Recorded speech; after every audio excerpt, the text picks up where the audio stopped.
Hey there, welcome to ATL and 29, a podcast that looks at the NBA from the starting point of Atlanta. My name is Kevin Chenard. I'm here on a Monday night with Glenn Willis, Tyler Jones, and the Hawks finished their summer league, but I guess in the midst of wrapping that all up, some maybe bigger news in that the Hawks have signed Keaton Wallace to a two-way contract for the season. What do you make of that signing, re-signing, feelings on Keaton Wallace? Um, I guess I'll go first. I mean, not surprising. They offered the contract, and then also like Keaton's been around. He was actually people don't know this. He was actually at the Dream Game with Trey Young a couple weeks ago before Summer League even started, and then he's been in Summer League. So this is not too surprising for me. Good pickup on a two-way. Like Keaton is a useful player for that type of role. I think he adds another guard, though you don't want him to be the primary point guard. But something we might get into a little later is I think a lot of teams are going to be playing full court defense, pressing up like the entire game, and so it's probably going to be good to have multiple ball handlers. And if there's an injury, like Keaton can bring the ball up the floor, and so that's going to be super important going forward for the Hawks. So like I think it's a good pickup, good point of attack defender. Kind of does a lot of things well.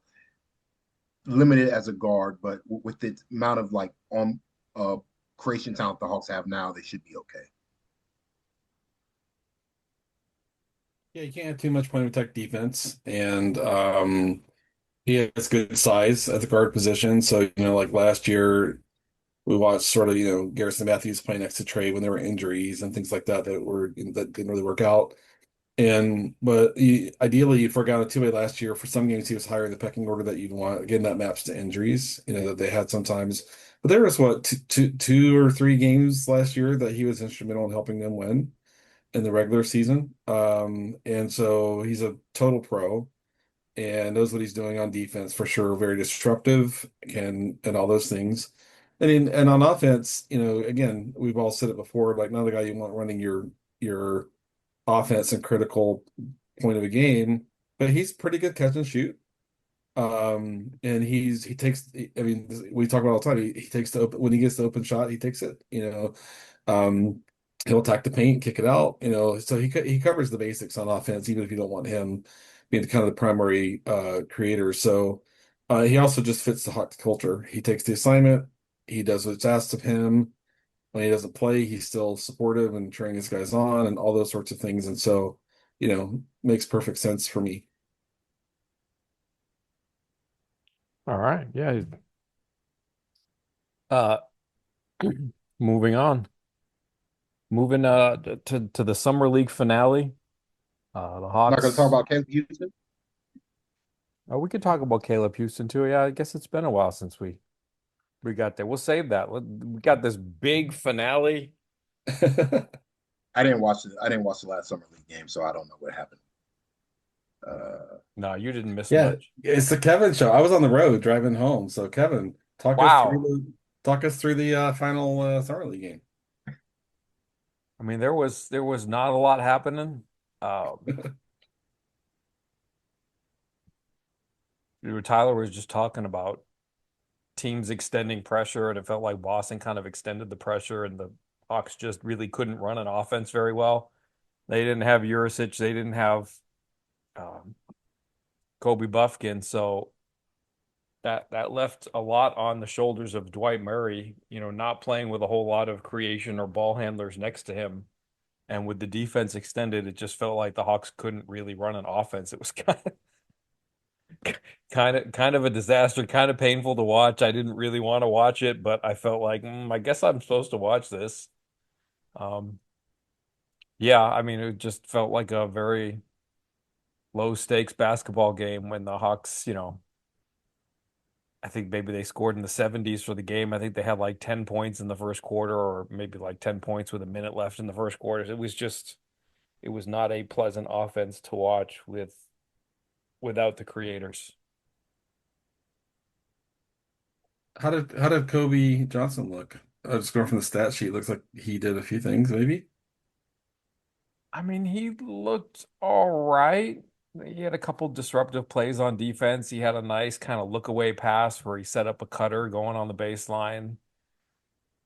It kind of reminded me of watching the Skyhawks games last season where it just felt like you got this mishmash of players that the offense isn't really getting run all that well, and it just seems like it's very hard to evaluate the players in that context. Um, I don't think he was all that.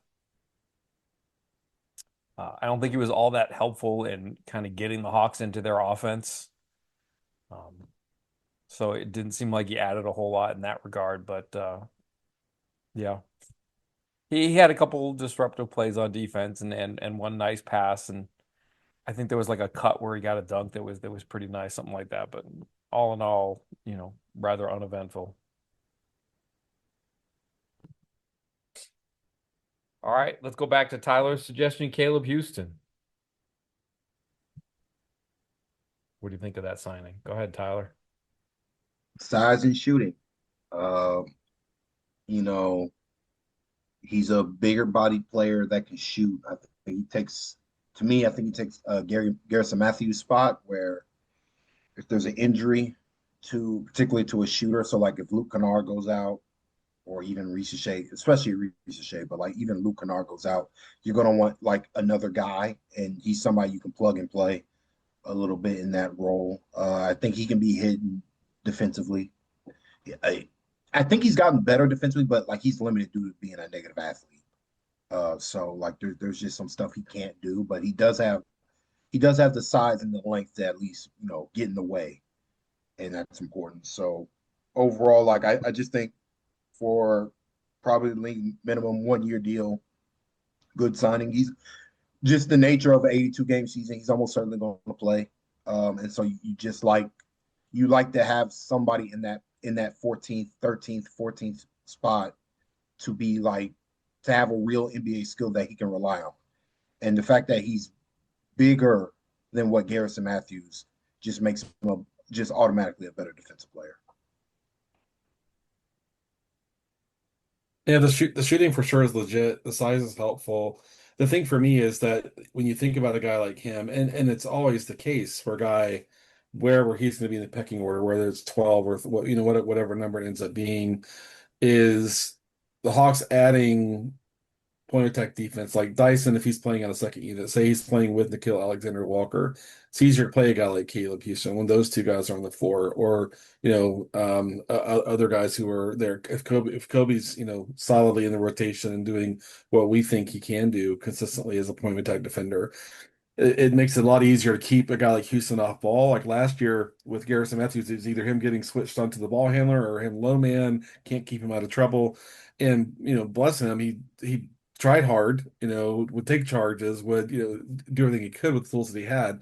But with this guy, you can kind of put him on the weak side corner and not get totally killed. He has enough size maybe to impact the guy rolling to the rim and things like that. So since they've loaded up guard wing point attack defense, it's easier to deploy him in situations where you might see him as they're playing from behind. NBA coaches love to, spam the lineup with 3-point shooting when they're playing from behind. This is another guy you can throw on the floor, get more shooting onto the floor in those situations. And he's just a professional guy on defense.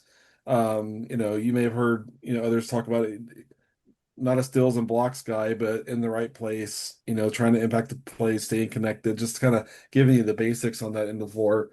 So for me, I mean, I was surprised to see that. I mean, Orlando was one of the two worst 3-point shooting teams in the league from start to finish last year, and for them to, and then they had a Desmond Baines. That's one thing, but it still surprises me to see them like willingly let any shooting walk off that roster because it feels like that's something that they absolutely need. I mean, you watch. I mean, I know there's a lot of big Franz Wagner fans out there, and does a lot of impressive things, but he has not figured out how to shoot the ball consistently at all. And so it's just a little interesting on the Orlando side, the roster construction to kind of let him walk, but Hawks benefit from that.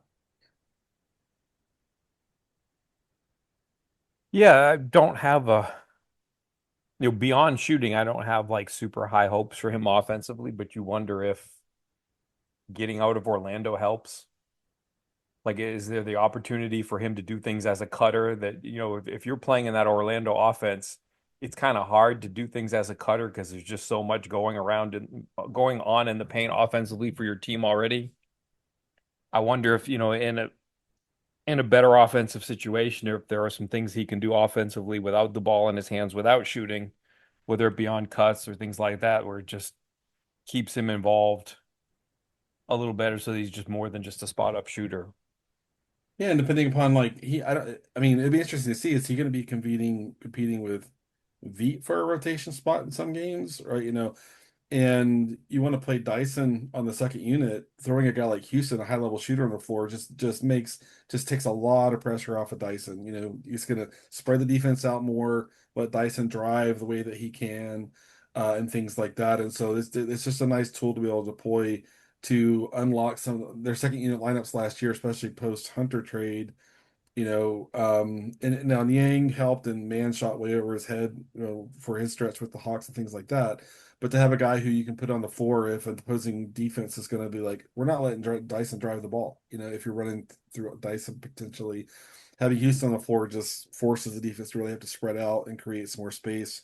And so I don't think it's one of those things where expect Houston to be in the rotation game in and game out. I think it'll be a matchup based kind of thing. But a guy like that helps Dyson if someone's hurt and Dyson has to run your second unit offense for some games. Houston can create some space for him and take some pressure off.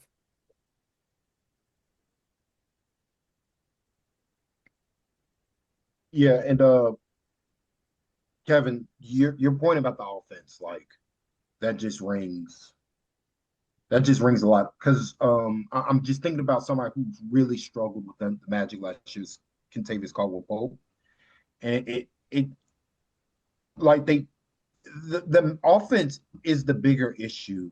It's not just the shooting that's the problem with the Orlando Magic. I don't know if they've done enough to fix their primary issue, which is that their ball, their creators just aren't very good at running an NBA offense. Like they're just not very good. Like, and I don't know why that's controversial for people to hear, where it's like teams don't care what Paolo is doing because he's not efficient. And so they will live with him taking all the shots in the world. They'll live with Franz as long as he's not getting to the rim. Uh, they'll live with that because, like, but beyond that, they take so long to get into their offense. Like, they're just so easy to defend. And I don't see how, Bane is going to fix that issue. Like, they complain about the shooting all the time, but the shooting is bad because the offense is bad. Like, the system is bad. And so I think to me, like Caleb, there is an opportunity for him because again, there's going to be injuries. He's going to find his way on the floor. He's still young. There's going to be opportunities for him, and we'll see if he can take advantage of the opportunities given. Just combined with the fact that he's big, the Hawks are also big as well, and so like there's a level of you can get away with playing him, at the three just because you have bigger fours and fives and you're not that concerned with the rebounding being an issue because rebounding is probably it's his lack of athleticism that's the biggest issue when you play him at the four position and at the guard he's too slow. So like that's kind of his problem. But with the Hawks' unique roster that they've gotten for themselves, like I think they might be able to get away with him. And the shooting is just we talked about it like elite catch and shoot guy. I wonder if he's got more on the table. Can he become a movement shooter of some kind? You know, to really unlock his game to get more threes up and to be more of a threat. Just overall like that. That's kind of the next step for him. But for what he is, like it's a good depth piece for the Hawks. Like something that I'm glad Ansi targeted more size and shooting because they could always use more of it. What do you this is like a speculative question that it's hard to even like have a basis for anything here, but like with the injury that he had, like what are you expecting from Jalen Johnson, like in terms of like getting back to speed, not being able to do the things that he would normally do in an off season, like whatever limitations he has.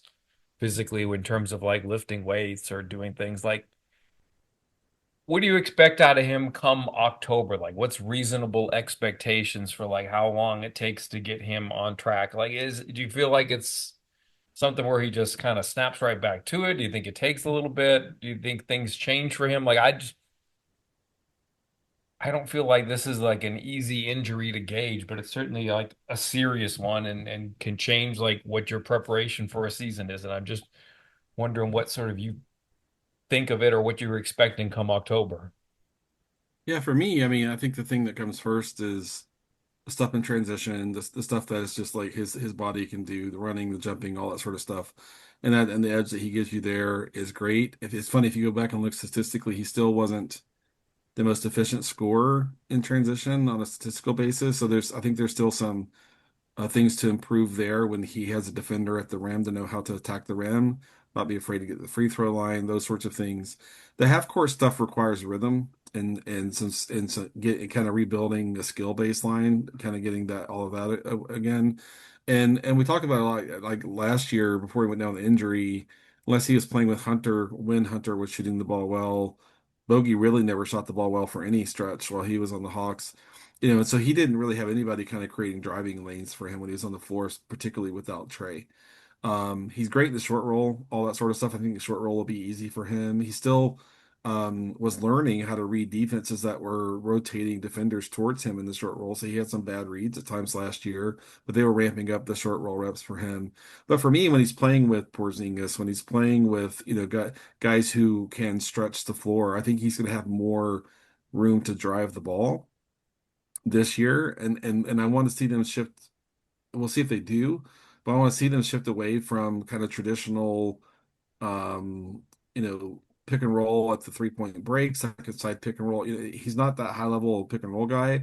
Now, if they can teach him how to kind of get leverage on the defender and then take that space and attack that space. If he gets half a step on the defender, it's that timing and that read and that pace you have to have there that he hasn't really demonstrated yet.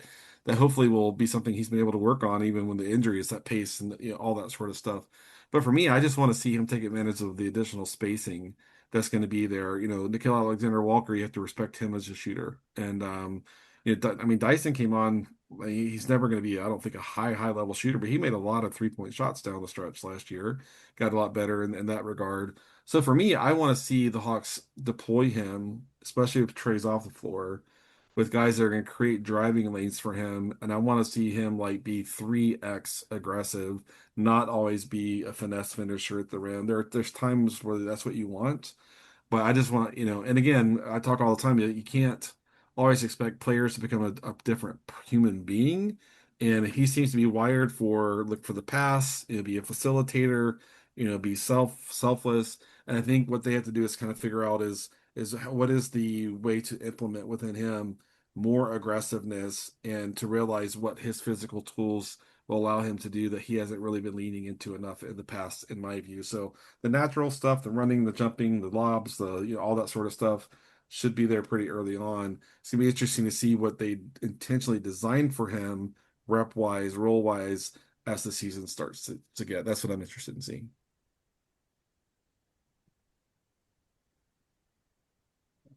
So, like the question is like, but how is he going to look coming back from this injury? Is he going to be contact averse? Because that's something I thought I saw a lot from Kobe. Is he was very much afraid to jump off of 1 foot. Just in general, Kobe Buffett was like you rewatch some of the games. He did not want to jump off 1 feet. He would have driving lanes where if he just took off on 1 foot, he would have beat his man to the rim and made a layup. But he was constantly going off 2 feet, and it felt like he was going off 2 feet to protect himself and to not get hurt. And so, like, that's going to be like the mental challenge for him because I don't know how much contact he's going to be facing until the NBA regular season starts. So it's like, is he going to play with the level of physicality that, quite frankly, his game necessitates? Because he's just not that level of shooter. He has to play physical on defense and offense to get maximize his value. And so, like, I am worried about it just because I've seen we've seen when Jalen has an injury before, when he had the shoulder injury on the other arm, he was more tentative. And so, like, it'll be interesting to see if it's going to take him some time. The upside is, you know, the Hawks have depth now, and if he's not right, I think it would behoove the Hawks to like notice this early and be like, okay, we're gonna reduce his minutes, and we're gonna, bring him along slowly until he gets comfortable. I don't want to what to me, I don't want to repeat what happened with Onyeka Okongwu, who came back early. I don't know if people remember this, but he had a labrum tear as well. He came back super early from the labrum tear. Uh, and like he did not want to deal with any level of contact at all. Everything was a floater. Every shot was a floater. And so like I would not be surprised if Jalen comes out and he's going hard on floaters, hard on mid-range jump shots, and he's not taking the ball all the way to the rim to, shy away from contact. I think that's just natural because the thing about getting that you know getting that surgery is the pain doesn't go away. It's going to be there. Like the scar tissue is just going to be there for amount of time, and like it's like a mental thing where you have to mentally overcome that. So like I think that's it's going to take him a couple. It sounds probably going to take him a couple months of playing physical basketball to get back to speed. The good thing is that with as much shooting as the Hawks have, at least offensively, it could be easier where he's just getting fed easier shot attempts, right? Where it's like simple cuts to the rim. They're not asking him to handle the ball as much. I would be actually surprised if they have him in a similar role to what he was doing last year. So Wait, say that part again. we'll I see. didn't hear what you said. I'll be surprised if they have Jalen at least to start the season in a similar role to what he was doing last year, where he was the second guy next to Trey Young. I think they're going to bring him along slowly in that regards, just because the hardest like this is a major surgery, and I think it's going to require some patience from Hawks fans and the Hawks in general, just uh, him recovering. So we'll see, but it is a concern for me. He's a little bit deceiving in that like you watch some of his explosive plays or his powerful plays or something where he goes through contact and you think, wow, Jalen's a big guy, and he's really not. He's kind of thin. And or if you look at his weight or something and he's not that heavy, like he's not he plays a power game, but he's not the biggest person, which is, I guess not always the ideal combination, especially if you're like coming back from injury. So it's something to watch and monitor. It could honestly, and I felt this like it felt like he was trying to play heavier, because of his game, and I think based on what I'm seeing in summer league, it looks like he's a little slimmer and he's more in his more natural weight. I think that might be good for him just overall because I just don't think that like the power like he'll never be a Blake Griffin 250 pounder, coming down the lane and just like moving guys out the way. Like I don't foresee that in his career path. I think he has to be a smarter, more cerebral athlete, basketball player. And so like there could be a scenario where even though it's counterproductive to say like he's ducking. Well, he was already like not the most physical guy, you know, at least offensively.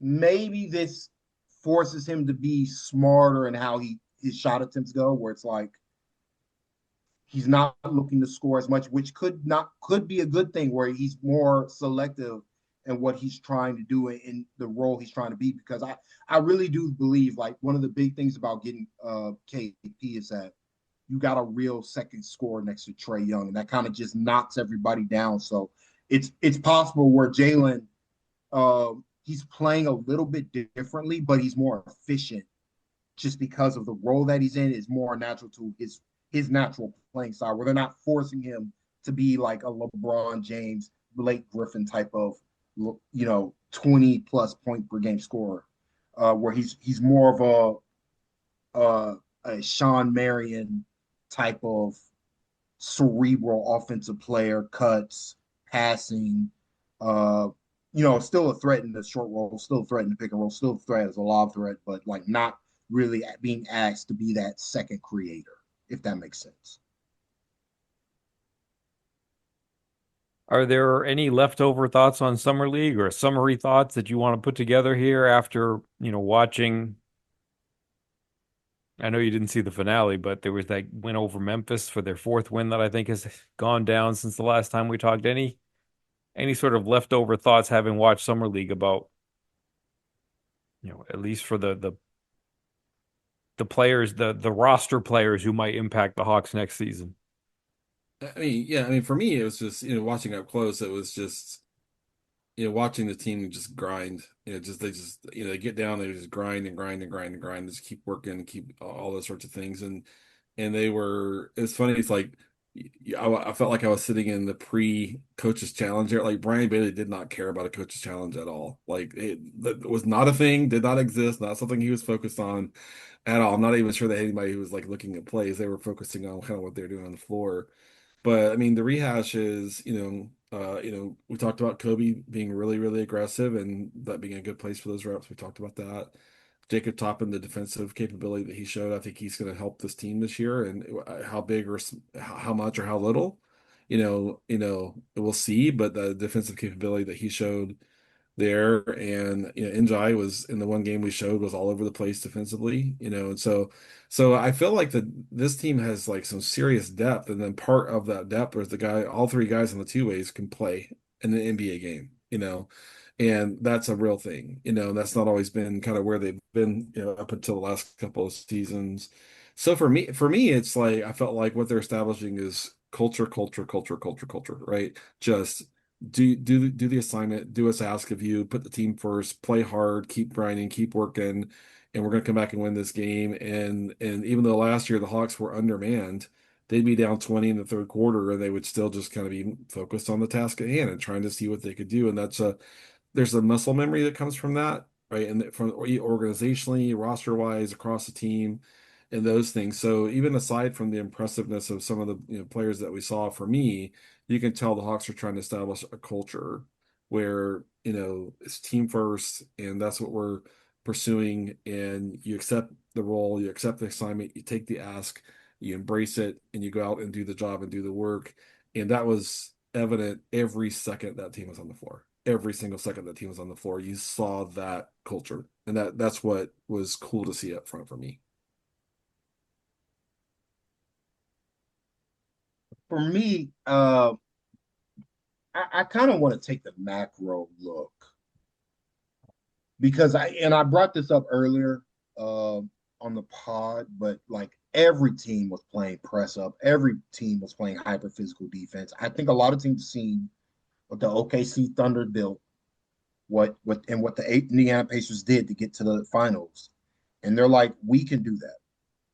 We can do that. And so I think what you're going to see is a lot of teams invest in point of attack defenders, guys who can play 94 feet, and it's going to, and you really saw, like, to me, you saw the difference when you didn't have enough ball handling, right? When the Hawks didn't have enough ball handlers, particularly in the Memphis game, if we want to key on that, Nico had no chance to bring the ball up before. None against one of the better defenders in college last year. I'm blanking on his name, but he was like legitimately DPOY level defender in college, and like somebody who's probably going to make a roster somewhere just because of his defense. It's that good. And Nico just literally had no shot to bring the ball up the floor against him. And like the Hawks had to bring another guard on the floor to give Nico some help. When they asked Kobe to play with only when it's just Kobe and a bunch of like wings and forwards, it didn't work. And so like I do think, something we talked about, you're going to see a lot of the Hawks playing with three guards. I genuinely believe that. I believe that's why they invested so much in size at the center and power forward position. These guys who are big, can dribble, pass, and shoot at the 4 and 5 so that they can get away with playing guards who can bring the ball up the floor. Jalen's going to be massive in that regard as well. Like that's probably like one of Jalen's better skills is just being able to just physically bring the ball up, get the Hawks into their offensive set. And so it's going to be something that uh, teams and the Hawks. I think the Hawks got ahead of this. We're like, we're getting ball handling, shooting, like we're getting size, and we're also getting ball handlers because we know every team's going to try to copy what OKC did because they're not just like for as much Lord talent help as us. okay, I don't want to as watch much these talent, games. yeah, like for as much talent OKC had, like I feel like every team's like we can do that. Like no disrespect to the Thunder, but we can put athletes out there, and we can put guys who are hungry. There are athletes who are not in the NBA who could play in the NBA today if they're given the opportunity and would like commit felonies on the basketball court to do it. And so like I think we're going to see a lot of teams being like, Oh, hey, we're playing 94 feet of defense. Like that's just how we're defending now. So the teams that aren't prepared for that for this regular season, I'm fascinated. It's going to be it's why it's really important that you have depth and you're more than just 10 deep now because I think it's going to be a very tiring experience this upcoming season. Like a lot of teams are going to push the pedal to the metal just based on what I think I'm seeing from summer league and what the Thunder and Pacers did last year. Tyler kind of did his version of what I was anticipating for my next question, but I'll give Glenn a chance because I know that one of your favorite things to do is to sit close and listen and watch play calls and things like that. Were there basketball stylistic things that you saw from the coaching staff or the team overall that made an interesting trend for you? Yeah, I mean, it was. I mean, the first game I couldn't believe how much we were seeing Iverson. I mean, Iverson cuts we were seeing. We saw that the whole time, and so that was a way to.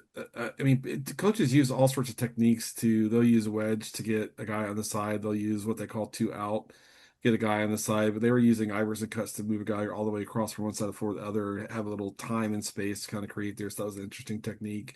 They ran a play they call wham all the time, which is basically say Kobe drives right and the five is at the say the left side of the free throw line, maybe a step or two above it, toss it over there, and they get into their motion and split cuts and all that sort of stuff. So there's still a ton of motion based stuff. When the ball got out of Kobe's hands, out of Powell's hands, not that Powell's like super dynamic with the ball, but he's trustworthy and stable. When it got to Toppin or um, uh, Jalen Johnson, you could see some of the ball handling limitations, in those situations. But a lot of it was just, I mean, teams every game, teams got more and more aggressive, loading up on Kobe. And I think we talked about this last time, but the interesting thing was Kobe asking for help, telling Flagler, "I need you to come closer." Telling Toppin, "I need you to come get the ball." Telling whoever's on the floor with him, telling Nico, "I need you to come get the ball." And those things. And so it was so the coaches were quieter. Like either summer league coaches are coaching the young guys hard, hard, hard. In this case, the coaches were step back, and it looked like the exercise was let them figure it out, let them work through it. I'm not going to verbally coach you through everything. And so that was a pretty big departure from what you normally see. Normally, the young guys are getting coached every single possession, those things. But it was like, we're taking the training wheels off, and we're gonna let you guys kind of work through this yourselves. And Kobe, if you need help, you need to go tell your teammates what kind of help you need from them. So it was more of that kind of feel in terms of the mental challenge and the Kobe, go lead and go tell your teammates what you need from them, and he did that more every game that I saw. So it was more, I think, on the mental side and the leadership side and the vocal kind of side than anything else for me. But they still lots of motion, lots of movement, lots of cutting, all the stuff that we know that Quinn loves. But it seemed like it was balanced off with let's get Kobe mentally where we need him to be to run our second unit offense if that's going to be what he does for us this year. All right. Well, maybe that's a good place to wrap it here. Any other parting thoughts here? We're about to go into the great content void for the next 3 months until We can come out of it, and I guess late September they'll break into camp. I Hmm. take that back. We've got Eurobasket. Eurobasket coming. Yeah. Lots of interesting That's gonna be participants, massive. especially Kristaps. Like to see what Yeah. he looks like physically will be super interesting. But Yeah, and there's these last few free agents. Like it sounds, right, figure out what happens with Kuminga and Horford and Giddy and Grimes and so it's like I mean that stuff might just go on ice for a solid 3 weeks for all we know. Because I mean the team executives they get their break, they take their break. But if something starts moving, it'll be interesting to see what that is. To me, I'm still interested. Do the Hawks add another center or do they not? Do they add to the guard room once more or do they not? But I think they can totally take their time with those decisions, another month if that's what they want to do. Yeah, I mean, Eurobasket in particular, like, eh, I'm not, Chris Stapps, I kind of have a general idea about him. Like, when he's healthy, he's going to play well. He's going to play. I was looking it up. Like, it's in like the tournament's in Latvia, so he's going to be amped for that. So I'm assuming he's going to look well.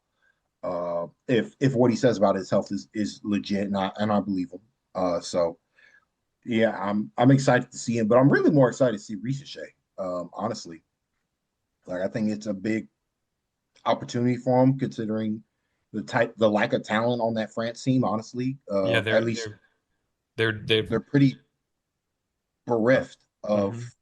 anything. Like you can make a real argument he's the best player on that team. I actually don't think that's controversial.